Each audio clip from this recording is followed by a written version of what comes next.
Hi, everyone, and welcome back to another episode of the Web3 Native Podcast. Today, we have another special guest who is also in Singapore. Welcome, Alex from Nansen. Thank you very much. Nice to be here. All right, and welcome to Singapore as well. It's been some time, right? And I think you've been loving Singapore. Would you like to share some That's true. quick thoughts? Yeah, I've been here 6 months now. Came here in February. Of course, I've only seen the Singapore of the COVID era, but it's been really good actually. I think the quality of life here is really high. The per capita crypto people is very high as well. So it's been good to connect with lots of interesting people in this space here. Nice. And it's also awesome to have you contributing to the per capita crypto people here Yeah. in Singapore. Doing my share. Yes, indeed. Yes, indeed. And adding to the diversity of the community we have here.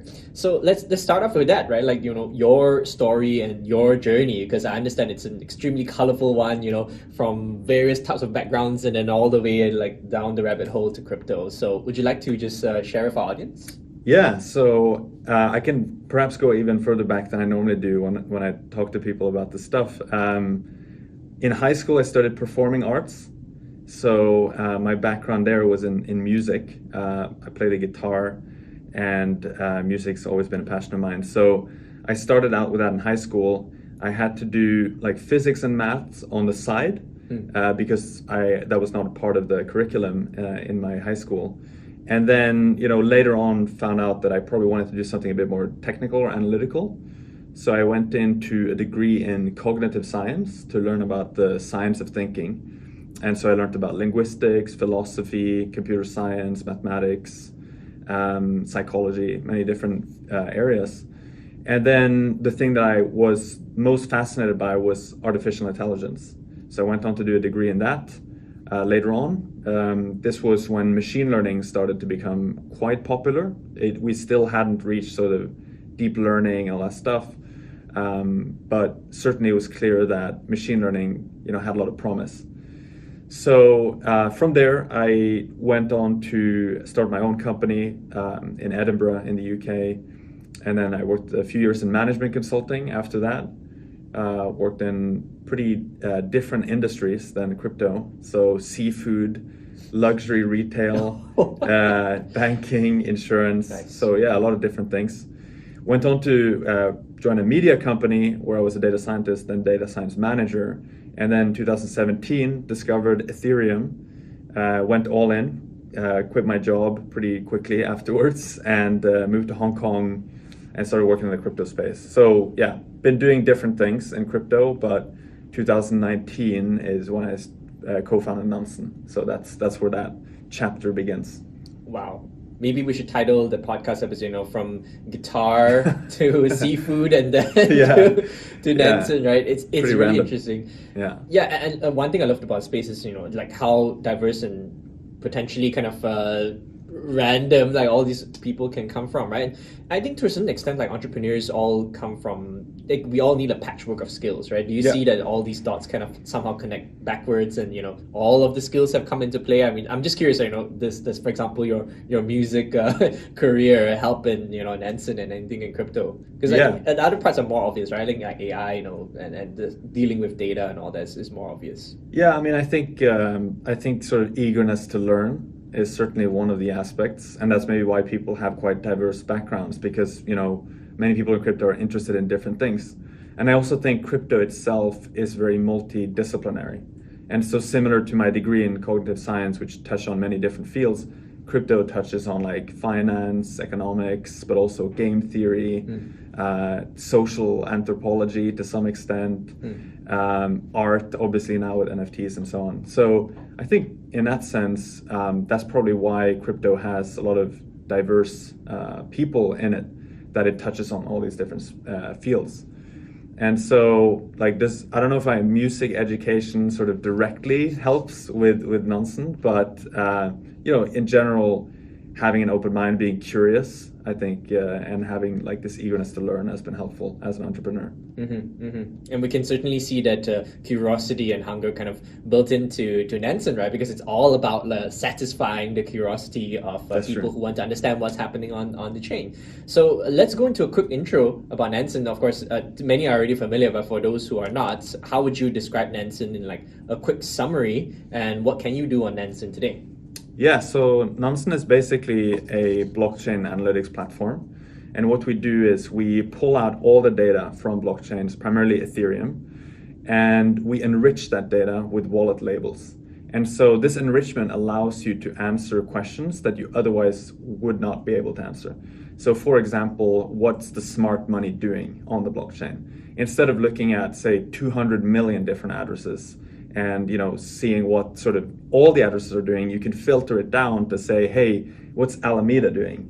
What's Three Arrows Capital doing? And so on and so forth. And in addition, you can also see DeFi protocol inflow of capital. You can see different NFT collections being popular by being minted quickly or having investments going into them. And so at a high level, I would say Nansen is useful to discover opportunities, performing due diligence on those opportunities, and then to defend your own portfolio by receiving real-time alerts. So those are like the three main things. I think people feel that when they start using it and they understand how to use it, they feel like they were blind before and now they can see. That's what some of our customers have told us. And it's also pretty hard to go back to navigating the blockchain without Nansen after you use it. So it's a pretty sticky product. On average, our users use Nansen 3 days out of 7 per week. Only 3? that's pretty high. Like, yeah, for like a finance product, that's pretty high. But of course, we want to get it even higher. And I'm sure there are some people who are just literally spending hours every day, looking at the platform, like myself, for example. But yeah, that's in a nutshell what it does. Awesome. Yeah, and I really resonate with the idea of expanding your vision, right? Like once you could see the social signals and what's happening in almost like real time as well. It's a totally different experience. So definitely want to dive deep into that. But before that, I think it will be really helpful to also take a step back and zoom out and take a view of what does it mean to look at data on chain, right? Or in crypto in general, because when people think about data, there are various types of platforms and there's various like ways to structure the data. And so for some people who are trying to get into the space, they might be confused, like which tools should I use or which combinations of tools should I use and how are they different? So shall we just take our audience through that journey of the data landscape in crypto? And the way I think about it, at least, is kind of like it's almost like a value chain, right? Because we start from like the mempool and just like people submitting transactions, signing them, and then the block producers then like organize them into blocks. How do we then start with some kind of like maybe some simple visualization, adding value to it, adding off-chain data to it? Who are the different players and where does Nansen play? Yeah, so you're right. There are different ways you can look at this. Like you can look at the different customer personas and what they use data for, and then you can of course look at the different product offerings that exist. And so the way I would think about it is, our focus is on investors and traders. And so people who are navigating the blockchain, trying to understand, what's popular now, what's hot. And as we know, like investors, speculators, traders, that is a very, very important big persona or big target audience. So that's been our main focus. We have, a few other types of personas that use Nansen, like crypto projects that publish dashboards, for example, on our platform, like Lido or Axie Infinity, Acropolis, and lots of other projects. But the main focus has been on like the investor. Then there are other products that focus on slightly different customer segments. And so I think the most famous blockchain analytics company is probably Chainalysis. And their focus has been primarily on government agencies and the public sector, but also exchanges, OTC desks, and so on. And the use case there is different, right? The use case is like AML. So you're trying to figure out, you're not getting any sort of illicit funds into like your custody if you're an exchange, for example, or the tax authorities might want to figure out if you should be paying taxes but you did not. So that's kind of a similar technology and similar data, but the use case is extremely different. And of course, the market is totally different when you think about how to approach it from a business perspective. In our case, we have a lot of inbound, but with a product like Chainalysis, I'm sure they have inbound as well, but they have to spend much more time on like active sales, right, and so on, going out to win over like the tax authorities to make them a client. Then there are other like analytics and data offerings out there. You have projects like Tenderly, like Dune Analytics, and so on, that tend to focus more on the actual builders, and so the teams that might want to make their own dashboards and share them with their community. But of course, it's a different sort of monetization strategy. It's a different go-to-market strategy, and I think one thing that separates some of those products is that they don't focus as much on attribution.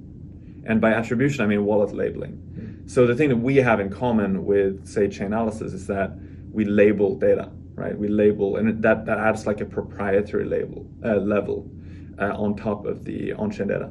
So you can think of sort of having only vanilla on-chain data, where you just pull the transactions out, and my co-founder Evgeny created Ethereum ETL, which helps you, do that work with your own, like if you want to have your own Postgres database or whatnot, you can do that. You can run a node totally, self-custodial and no third parties or anything like that.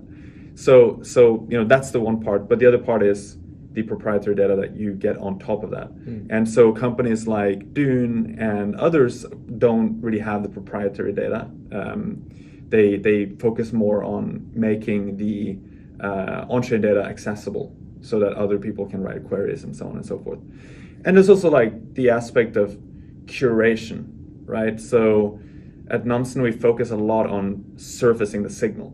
We don't want to just give you, 100,000 dashboards where you just cannot navigate and you kind of don't know what to look at. We try to create more like a holistic experience, so that I think of it in terms of like Apple, as a company. Apple has traditionally been sort of the sort of owner of the whole user experience. And we take the same view that we can create a guided user experience where we can, for example, link different dashboards together. And so if you're going to token God mode at Nansen, you can drill down and you can see who deposited into this contract. And then you can drill down like to who are the different addresses, right? So you can create more of a user journey. Whereas other products might take more of the sort of bazaar type approach, or more like Android approach perhaps, where it's not like one holistic user experience, and it's not like one is good and the other is bad. It's just a different user experience that you get from that. So that's, I think, another way to look at that. Yeah, it's almost like like you said, the Apple analogy is quite interesting, because it kind of like implies that Nansen is trying to build kind of like a walled garden with all the necessary minimum components, right? Because theoretically speaking, I could, for example, check out certain dashboards on Dune Analytics, and then based on that, I see, okay, there's some big transactions. I wonder who is interacting with it. I can go into the contract, go on Etherscan and find those addresses myself, and then check out what their balance is, what else have they done, right? Or I could start from somewhere else, like either DeFi Pulse or Token Terminal, which have some high-level metrics, and then drill down into the specific project dashboards and addresses from there. But like you said, the proprietary part is then like having that social signaling and also all of the other components beneath it, right? So you can actually still look at some project level dashboards which are created. You can still look at individual addresses or the projects directly. So it's kind of like all of it is in one place. Yeah. Now, I almost wonder, because in DeFi and all, there's some of a focus on this kind of like idea of composability and openness and transparency. Like, is there some level of collaboration that happens potentially, or are you thinking about it between different data projects, or is it kind of like, will you build everything in parallel, the full stack? Yeah, it's a good question. So I think on the first part that you mentioned on, you could do sort of these drill downs and so on. I think there's two problems with that. The first one is that in many cases, you won't even be able to find out what the wallet is, right? Because like there is some information that we have access to that these other platforms don't. And that could come through like very long investigations that we would do. So we build up sort of like a library or a repository of information, which has a compounding effect. And so in many cases, even if you did that work, you wouldn't find it, right? So that's the first problem. The second problem is, if you could find it, it would still take you like 10x or more the time, right? So do you want to do that for like everything you see, or do you just want to like eyeball everything that's happening in like one place? So I think that's kind of why we think about doing it that way, and why we feel like we provide value as a product. But to touch on the composability aspect, it's very interesting.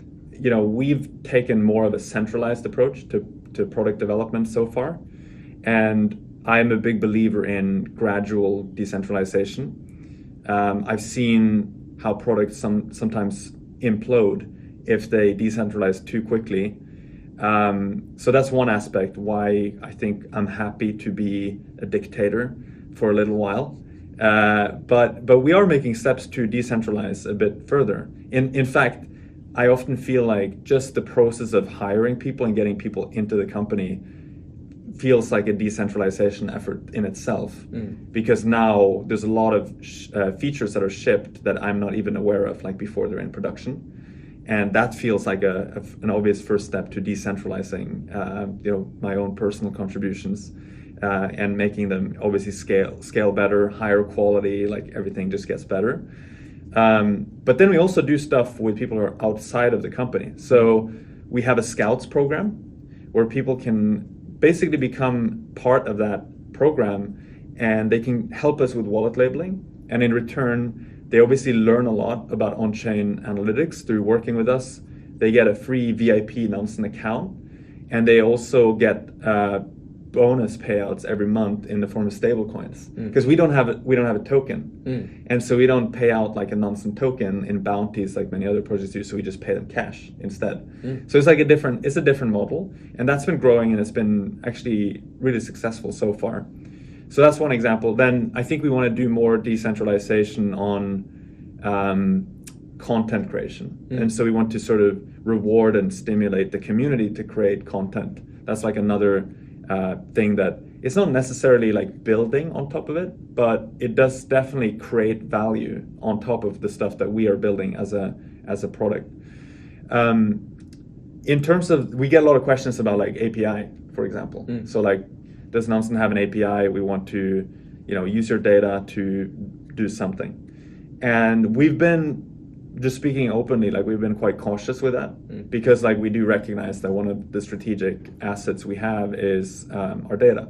And so I think, I don't really see any near future where we'll just kind of open up, direct querying access or API access to like the raw data we have. Or at least like not the proprietary part. We might do that with the on-chain part, because that's publicly available, so why not?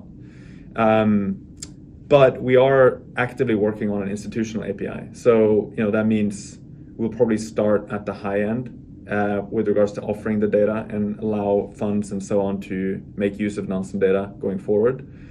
And then I want to think more about how we can engage builders, right? So I don't have like a very clear answer on how to approach it, because you do need to consider the sort of adversarial approaches or adversarial tactics that people might use if they have direct access to your data in a business like ours. Like what we sell is information, right? So you can't just give it up for free, then you cannibalize your whole business. But yeah, so those are some thoughts around it. Yeah, for sure. That's a pretty fresh take. I mean, it's because Nansen and the data business is kind of in a unique position, right? Where it's not a smart contract business. It's more like a data business, which is already kind of like traditional, but it has to be built upon kind of like a decentralized infrastructure.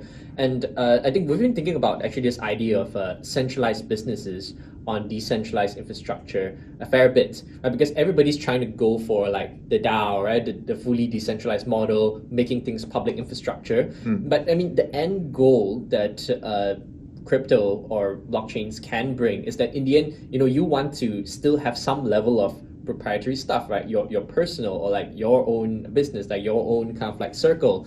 And to a certain extent, this means that some level of exclusivity and centralization has to make sense, right? So I think Nansen would be one of the interesting cases where like it could make sense to have a centralized business that's still kind of like interacting with all of the other components. Do you see this potential adversarial approach where somebody else could take completely the other way and say, I'm now going to build proprietary databases and open it up and incentivize people to add to the tagging, and then therefore everyone benefit from it, kind of like really public infrastructure kind of approach? Would it still work, right? Or maybe, would it be slower but more resilient? Like, what are some of the trade-offs that you're consciously making by going down this approach? Yeah, first of all, I totally agree with your point about, we don't want necessarily everything to be decentralized. And like, to what degree do you want to decentralize everything, right? Like, should we just be like the level of the human is the atomic unit, right? Like how much do we want to decentralize things? So to me, what's important is that the infrastructure we build on is decentralized, and that's credibly neutral. And there's nothing wrong with having private businesses that are centralized on top of that. So the fundamental thing is to make sure that the base layer is decentralized and credibly neutral, in my opinion. And that's like, it starts at the blockchain level itself, and layer 2s and perhaps DeFi protocols on top of that.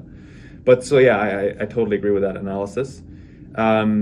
If we think about the adversarial use case or the adversarial scenario here, I think first of all, we haven't seen anyone succeed with this. So that's like a bit of evidence that maybe it's not so easy to take that approach.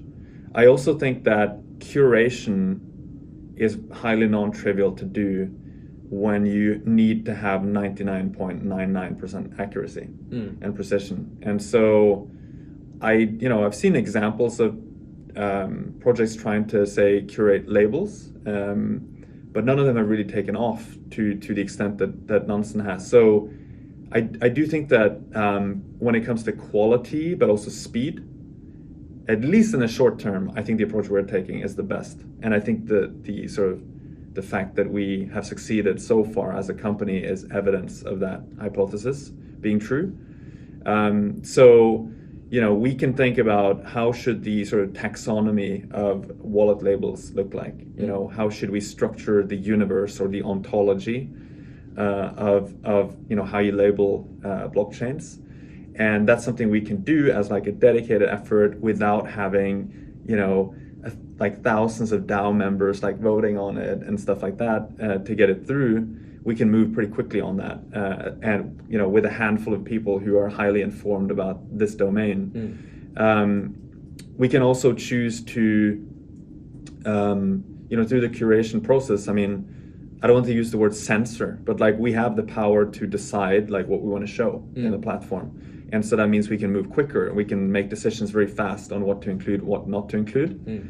And so I think if you wanted to do this in a fully sort of decentralized manner, it's not trivial to get the speed and the accuracy right, to the extent that we can. We literally have internal metrics that measure the time from which an address is counted as a hot contract, meaning capital is flowing into it, and it shows up on our radar.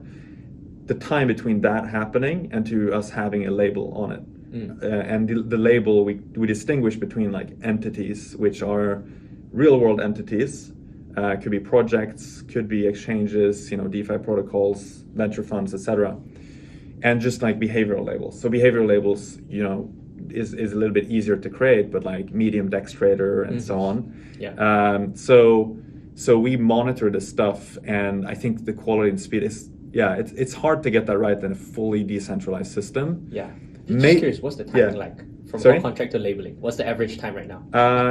Right now, I think it takes roughly half an hour or something like that on average. 24/7. Yeah, 24/7. Wow. Yeah. I have to go back and look at the exact. It does obviously fluctuate a bit, but the goal is to keep it below 1 hour. And often that's enough. Like within an hour of like capital flowing in or seeing, and also some of these labels are totally automated, right? So we don't even need to manually. I mean, not just some of them. Actually, most of them are. So if there's a new Uniswap pool within the same block, we will have tagged it up as like a Uniswap pool with these different two assets, which you can see on chain. But the tricky thing is when you have like new stuff like staking pools or yield farms, NFT collections, which sometimes you can read out directly from the contract. Other times you need to do some manual work. So yeah, we try to keep it below 1 hour on average. Amazing. All right, let's switch tracks a little bit and talk about exactly what we're doing, right? Which is the labeling, right? This is the meat of what Nansen's secret sauce is, if I understand it correctly. And like you mentioned, a lot of it is labeling projects, of course, right? Making sure that we know if capital is flowing, where is it going, and then also labeling the people, or which may be institutions, which if they're funds, right, could be say Alameda. Or another exchange, and what are the capital? What's capital like flowing in and out, or like what are hedge funds and trading firms doing? But of course, it also touches on individuals, and we label them right, like DEX traders, or could be smart money millionaires, participants in XYZ projects, right? They're also labeled. So. I think here's where we come to an interesting point where I think the topic of privacy and transparency has been discussed many times, right? And personally, I do think that there's a certain bias in the crypto space towards radical transparency, because that is the core ethos of crypto in the first place, right? Because it's transparent and immutable, and therefore we can trust each other or make it trustless.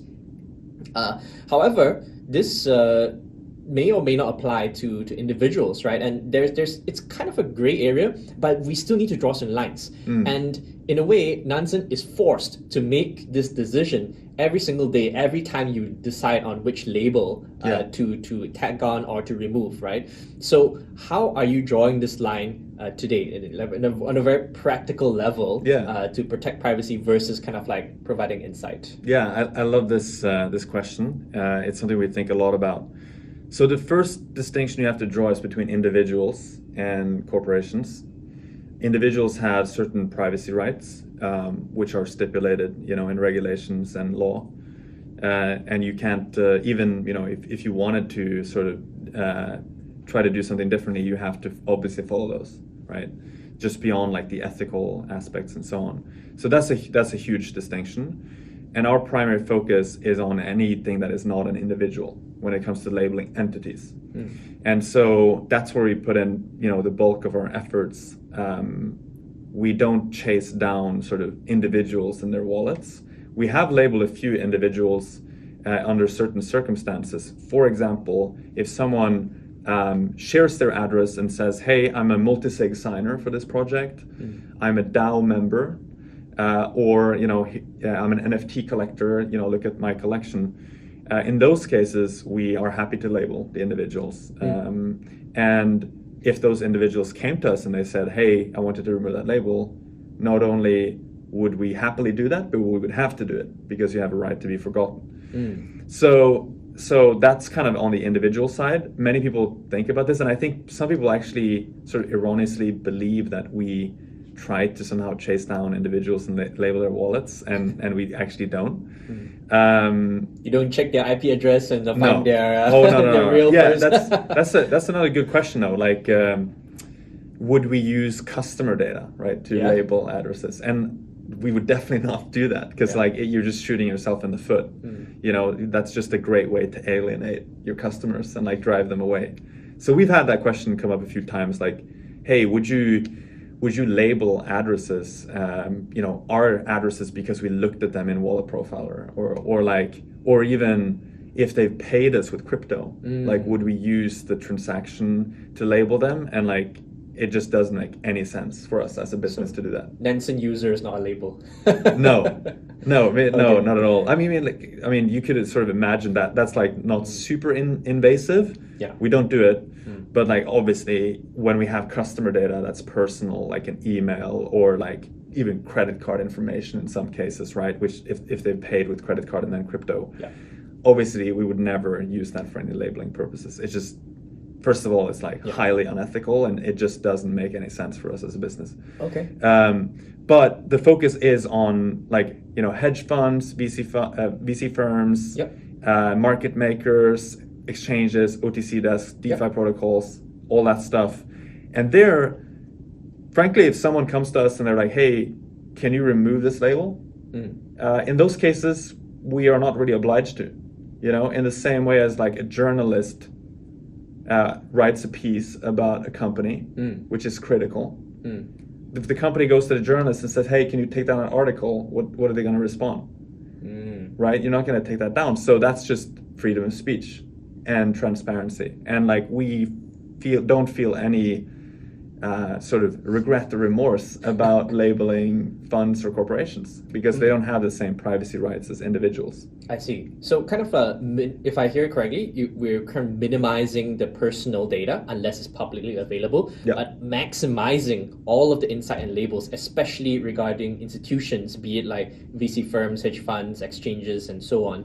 So it's almost I mean, it almost kind of fits into a narrative of empowering the retail people, right? Because it's kind of like, oh, these institutions and potentially whales are doing things that move the market, and I don't know about it, and now I can know about it and I can follow it, and in fact, kind of keeps them accountable because you can see whenever they do things. So is it almost like is there a certain spirit of keeping the big boys accountable in Nansen? Is that a motivation? Yeah, some people have said that we help level the playing field.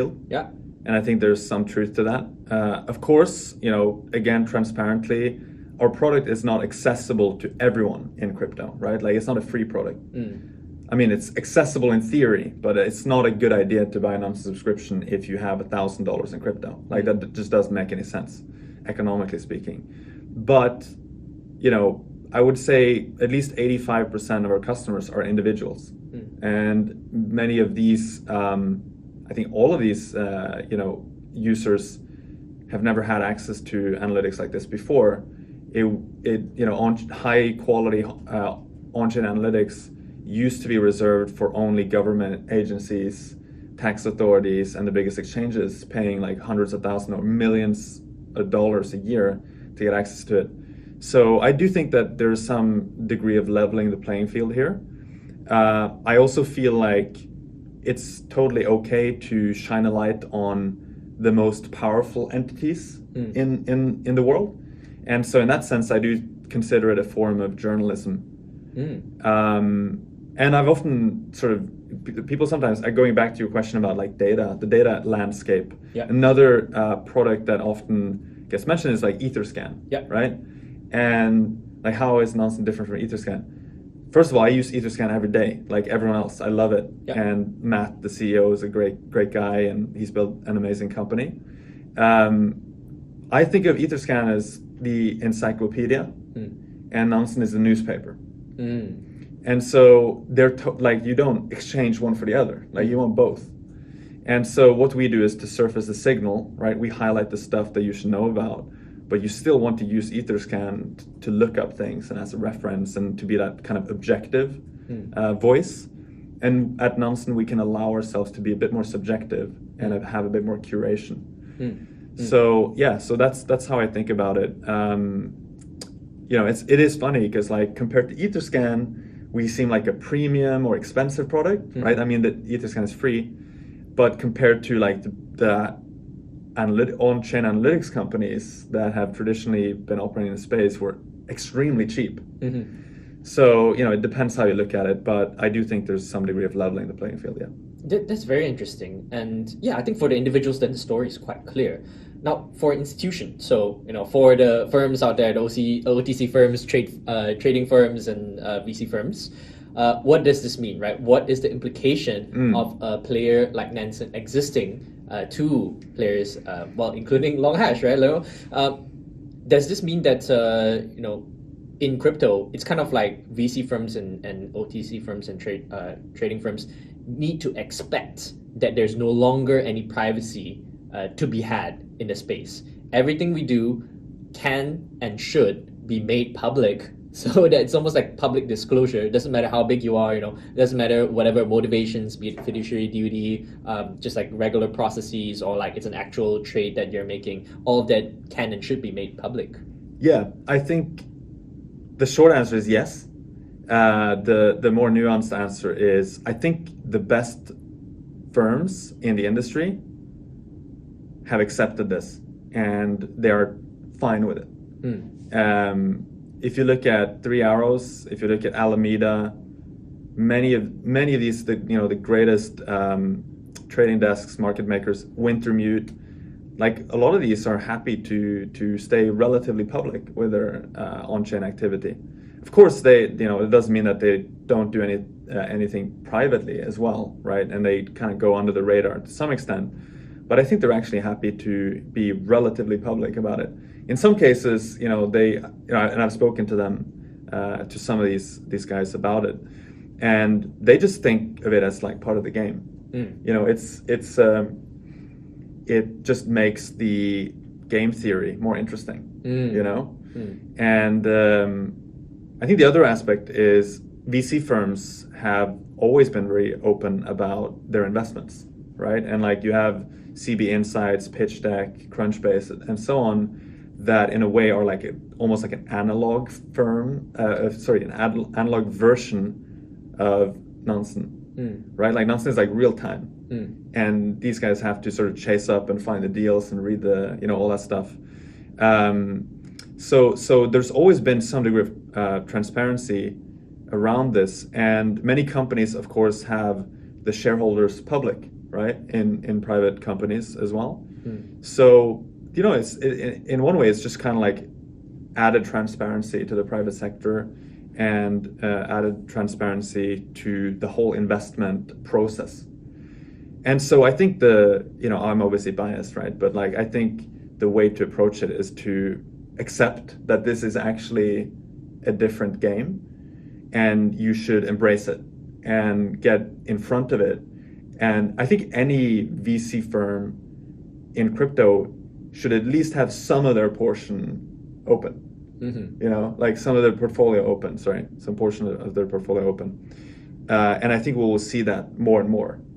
And I actually think this will also happen to some extent with individuals. Like people will be happy to go public. I mean, look at all the guys on crypto Twitter with .eth names. Like by definition, they're saying, hey, look at my wallet, right? So I think one thing is the aspect with funds, corporations, and so on, being more transparent, which I think is a positive thing.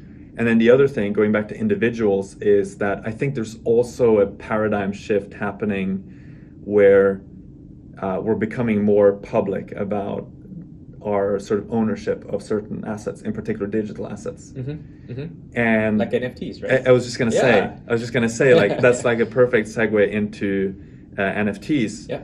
Because if you share an NFT with the world, look at my CryptoPunk, you're implicitly sharing your address with the world as well.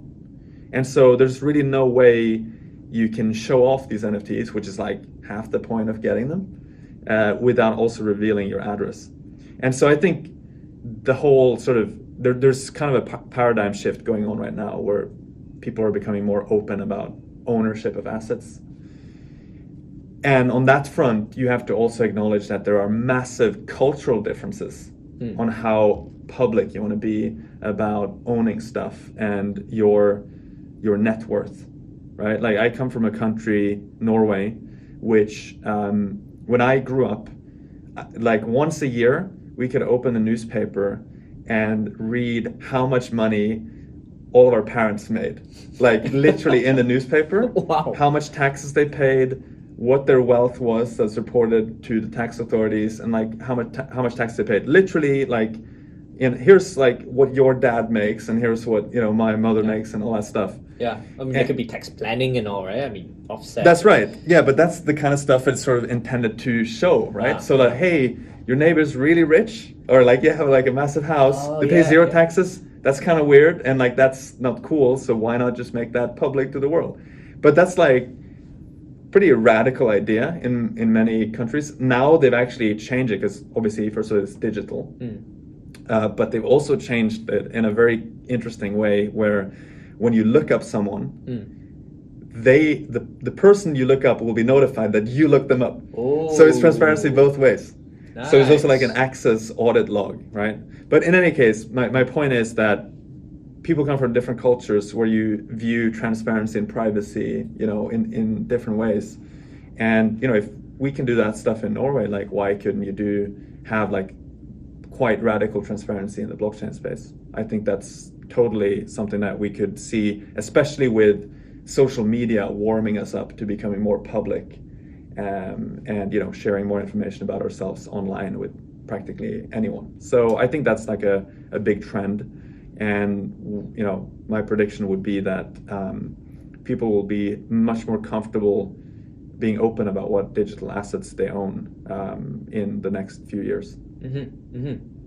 Yeah, yeah, I certainly see us moving towards that direction, and I think, as we mentioned before, it is the core ethos of the crypto community almost, right? And I think just continuing down that line of how NFTs are kind of nudging people towards being more transparent. Of course, now Nansen itself has a few NFT features, right? Entity God Mode, Paradise, these have been invaluable. I was actually tracking a particular NFT project, and I was telling the team like, hey, do you know that you have a whale that owns like 20% of all the NFTs? And they're like, what? We didn't know that, right? Everybody else is kind of like owning like a few pieces, but this guy. Yeah. And then so I'm like, I think you should go and get in touch. And then like they did manage to find who it was. So like, There you go. immediately real value right there. But yeah, coming back to this, right? So how are NFTs changing the game for Nansen, right? Does this mean that does it lead to like more kind of like acceptance of individual transparency, like you said? Are we going to double down on this direction? Where does this lead us? Yeah, I think strategically that's been one of the reflections and conclusions, that because NFTs are so tightly linked to identities, it's a smart area for us to play in. But I think the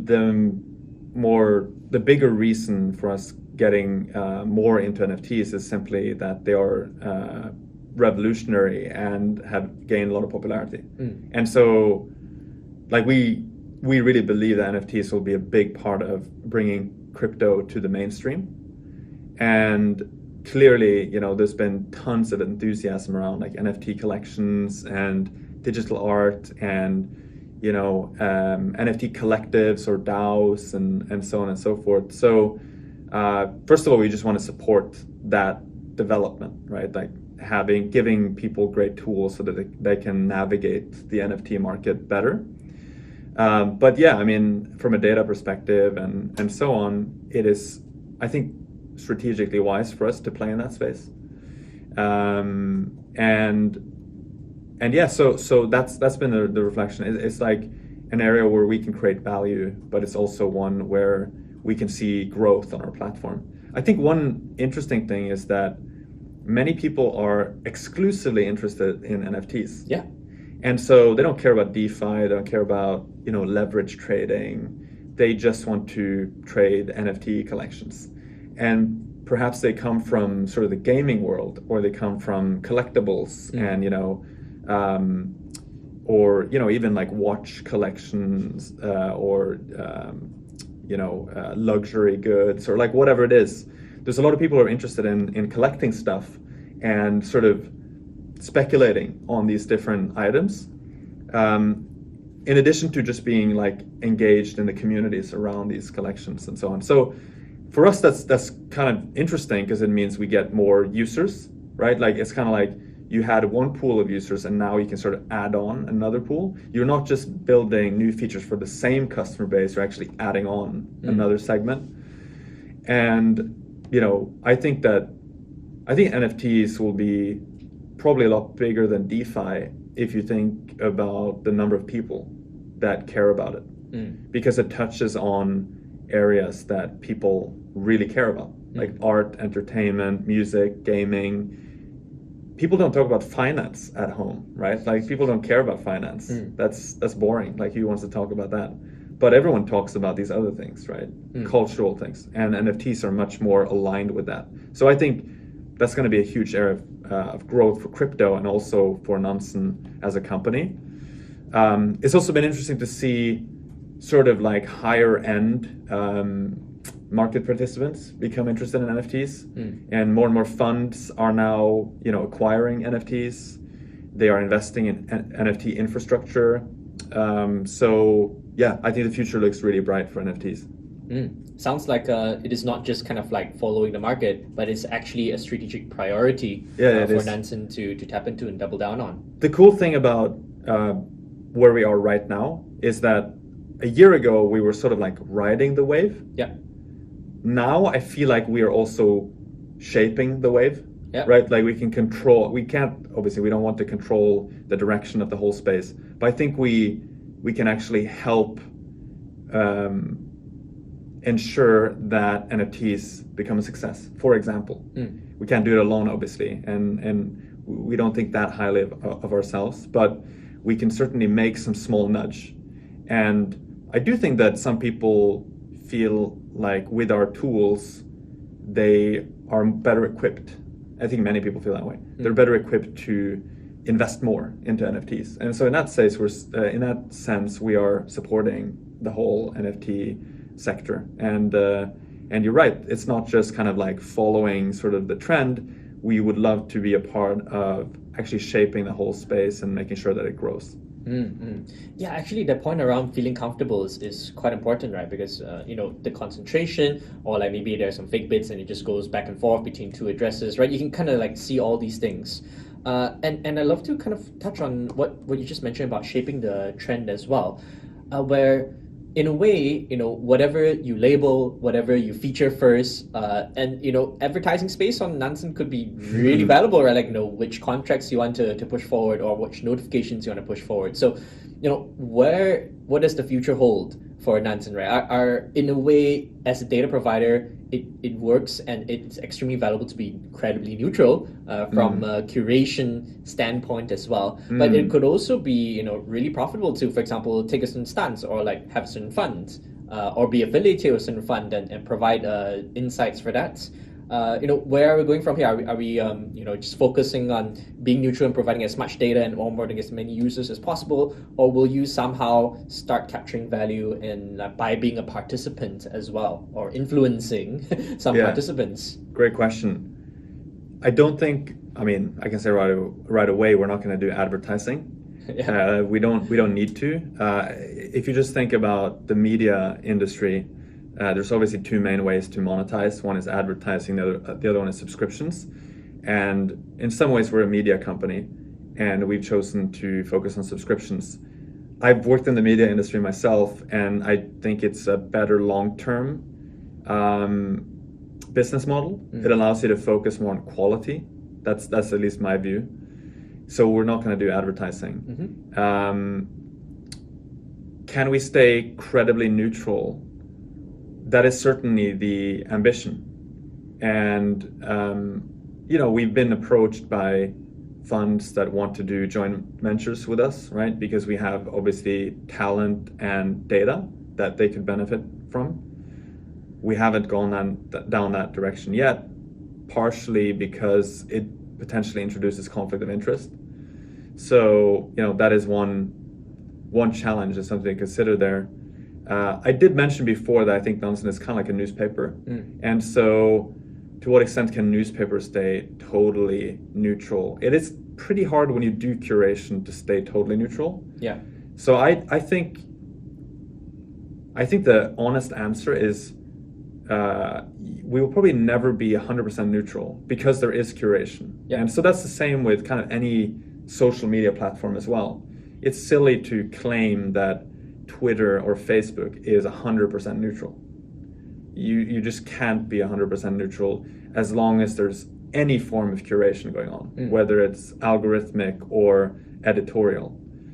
So I think we, of course, will strive to be as neutral as we can, but we primarily want to focus on surfacing the signal. That's the mission of the company. So we'll probably lean a bit towards the curation aspect more than the goal of being 100% credibly neutral and objective. I see. Yeah. In a way, it almost feels like because I see some other pubs that the members of the team have to disclose what all the things they have. Yeah. Right? So Like, a funny thing with Nonsen is that we can just disclose our own wallets.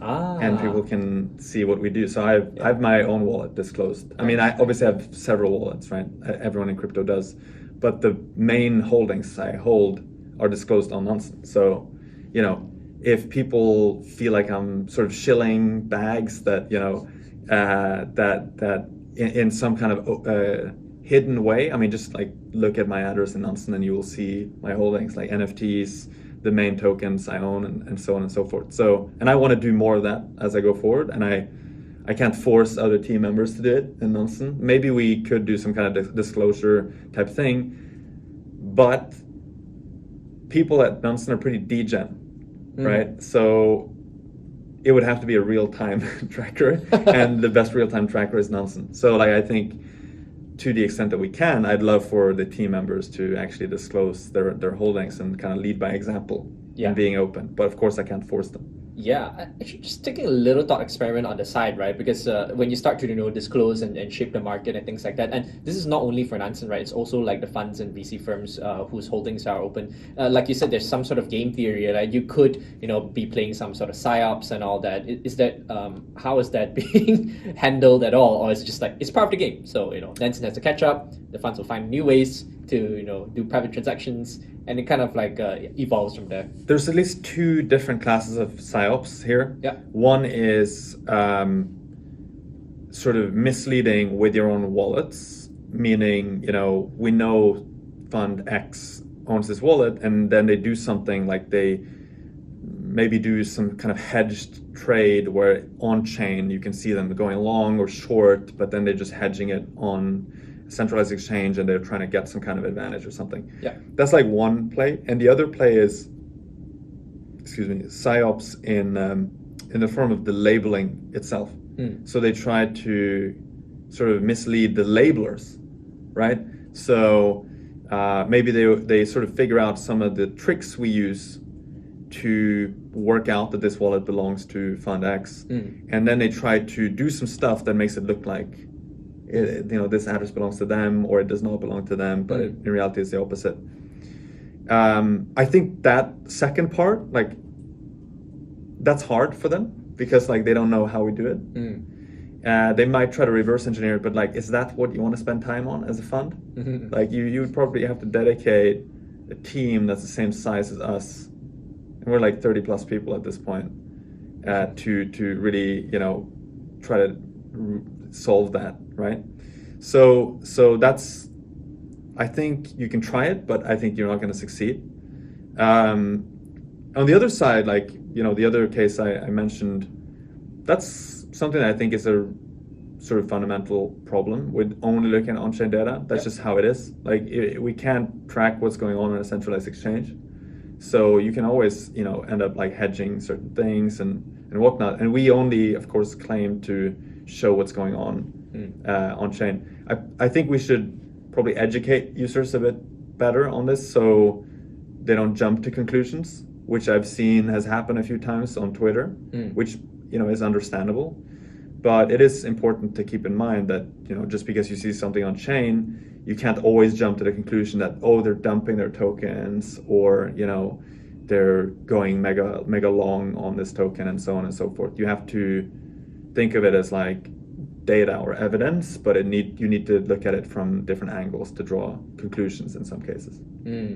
So it's almost kind of like easier to draw conclusions from like a macro perspective, right, where capital is flowing, but on a very specific behavior, like I'm moving my tokens from this to this, or from this exchange to that exchange, or to this protocol. It's very hard to draw the motivations behind it, and to that extent, individuals and also funds still have some level of privacy there. Yeah, and so I think one example of this would be, I've seen, 3 Arrows is dumping ETH because you see ETH flowing into their Binance deposit account. And it's like, in most cases, that's silly. Like you can't conclude that because they obviously have lots of different wallets, and they move funds around all the time.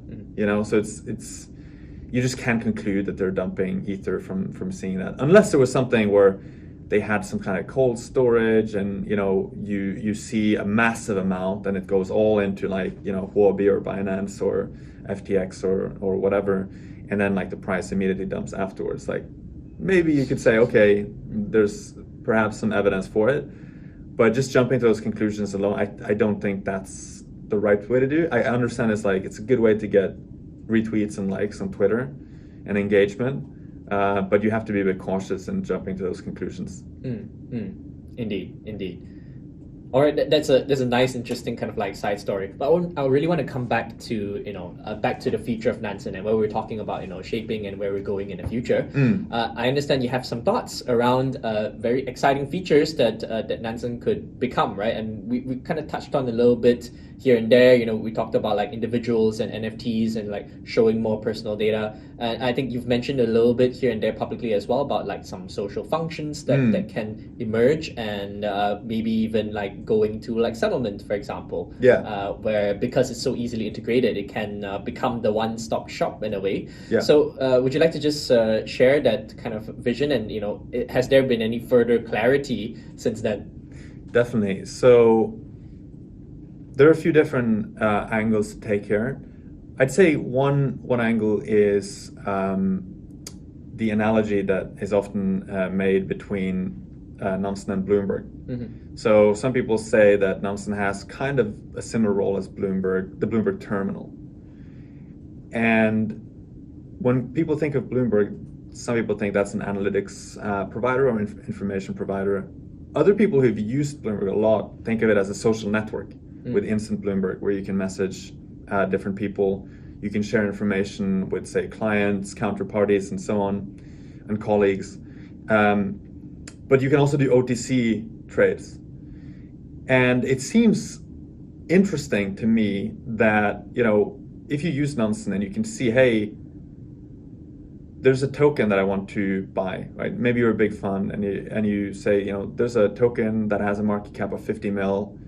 I want to acquire maybe 1% of this token or 0.5%, but you don't want to just Uniswap it. You don't want to incur the slippage, transaction fees, and so on.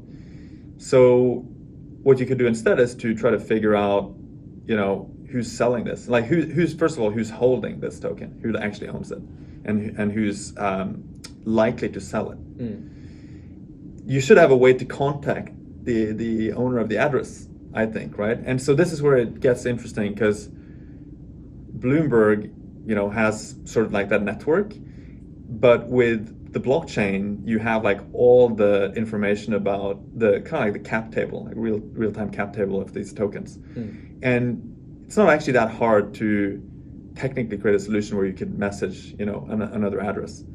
And so we think that facilitating that process is definitely one thing that we want to do.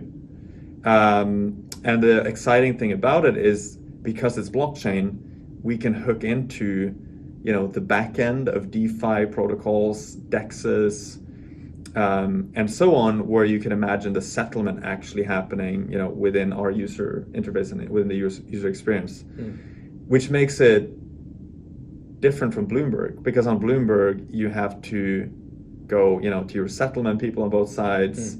Takes a few days, right, to actually get that right. Whereas here, you can actually just make that trade immediately in a trustless way, where we are not the custodian. It's a peer-to-peer transaction using something like 0x on the back end. And that's really cool. So it's like, first of all, the matchmaking is useful. It makes the market more liquid, easier to find, easier for a buyer to find a seller. And then secondly, it makes the actual settlement process 100 times easier. So I think that's an interesting space for us to play. And I think we're quickly getting to the point where, the best place to go to figure out, who actually owns tokens. And that's how some people think of Nansen. They say, when I think of Nansen, I think that's where I find out where the tokens are. And so that's what they use it for already today. And some of the more sophisticated users of Nansen might already be using it in this way today, right? Sometimes you might not know how to reach the owner of some tokens because they're just a heavy DEX trader or elite DEX trader. But if you know how to use Wallet Profiler, you can figure out who they have transacted with. Yeah. And maybe some of the people they've transacted with, right? And you can get an introduction or they can pass on a message. So I think it's already sort of organically taken that role. And as we grow our labeling, as we make it easier for people to find counterparties on our platform, it will organically become a social network in addition to just being an analytics platform. So will you start to then, take fees on these trades and kind of being like a broker? Still an open question. I think if we would do this, I would say we would not charge any fees in the beginning. Yeah.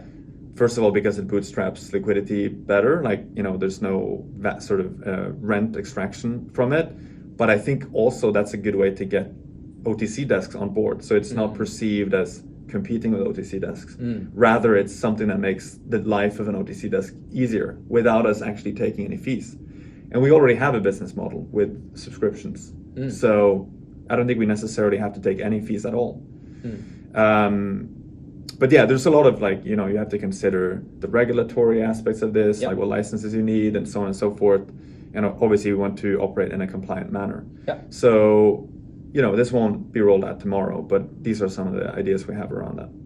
And it can apply to NFTs as well, right? That's very true. And with NFTs, I think the regulatory hurdle is a little bit lower. Yeah, so for all we know, Nansen could turn into an art dealer for NFTs potentially. soon. If you want to buy or sell art, get in touch and maybe we can help. All right, a lot of very exciting ideas and analogies being thrown around, and I think we're also spend very significant time. So I want to move towards the close now. All right, so before we wrap up, as usual, we always ask about what is your overall outlook then on the trends, the market, the people. What are you most excited about? What are you paying most attention to? And perhaps you even do a few shout outs if you like. Yeah, I think DeFi and NFTs, maybe this is a kind of obvious answer, but these are the two best examples of product market fit for blockchains. With DeFi, you got the capital. Maybe you didn't get the people in terms of numbers, but you got the capital, and that's extremely important. With NFTs, I think you'll get the people. And so you'll continue to see NFTs reaching out to a broader audience through art, entertainment, social media, and influencers, not to mention gaming. I think gaming is probably that's maybe the area I'm the most bullish in the short term. It's not easy, gaming is, extremely competitive and there's tons of talent, but if we can get the gaming studios into crypto rather than sort of crypto developers trying to make their very first game, which I don't think, is going to be very successful, then I think that could be huge. And it's just obvious that if you own in-game items, you should be able to bring them with you. That's how you truly own them. So that's a huge area. And so in terms of specific projects that I think are interesting, NFT infrastructure I think is very interesting. And so projects like NFTX or NFT20 that help make NFT markets more liquid, I think are super interesting. And full disclosure, I own tokens of both of those projects. You can see that on my address in Nansen nice. If you want. So I think those are really interesting. Obviously, Axie Infinity, which I think is a great example of bringing a crypto project outside of the crypto bubble to hundreds of thousands. I think maybe they're close to 1 million daily active users now. Is another example. Again, investor in that project. Not as easy to see on chain because it's shares and vested tokens and things like that. So NFTs, I think that's huge. DeFi protocols, I think there's tons of stuff here as well, and a lot of it's infrastructure and DeFi primitives. And there are some good people based here in Singapore, Tien Lee of Pendle Finance. He's based here, very smart, does a lot of cool stuff. And the sort of blue chip DeFi protocols, You know, I wouldn't, give any sort of prediction on what I think about the price of, say, like Wi-Fi or Aave or Comp or any of these projects. But I think they are extremely valuable. They have demonstrated product market fit, and they will almost certainly just gain tons of capital inflow and become more and more useful and important over the years to come. So yeah, that's my outlook. I'm really bullish on both DeFi and NFTs, Nice. but perhaps for slightly different reasons. With DeFi, I think it's about capital and liquidity. With NFTs, I think it's about humans. That's quite an interesting differentiator there. And actually, on NFT as well, you mentioned NFT gaming. Are we going to see Nansen gaming dashboards in the era coming up? Maybe. Yeah, maybe. I mean, we are working on integrating with Ronin, for example, which is Axie's own blockchain or sidechain. So, maybe there's something to come there. Yeah. We'll probably start with just another version of our Axie ecosystem dashboard, which we have to rebuild because they changed from Ethereum to Ronin.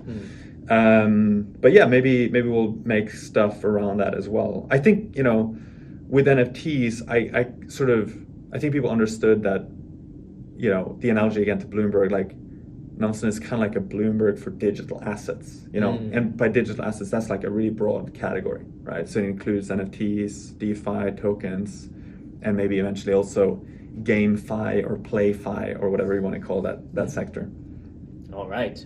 There's so much to talk about and so much that's moving so quickly. So I'm sure we'll need to have another refresh sometime soon. Thank you so much again, Alex, for joining us. And I guess in the end, where can people follow you? Yeah, they can go on Twitter, @Svanevik. That's my handle, or Nansen_AI. And of course, people can ape into a Nansen trial at Nansen.ai. It's only $9 for 7 days. So I would recommend everyone to check that out. Awesome. All right. I hope everyone has enjoyed today's session, and thank you so much for joining us. Thank you. Very nice to be here. All right, guys. It's a wrap. See you next time.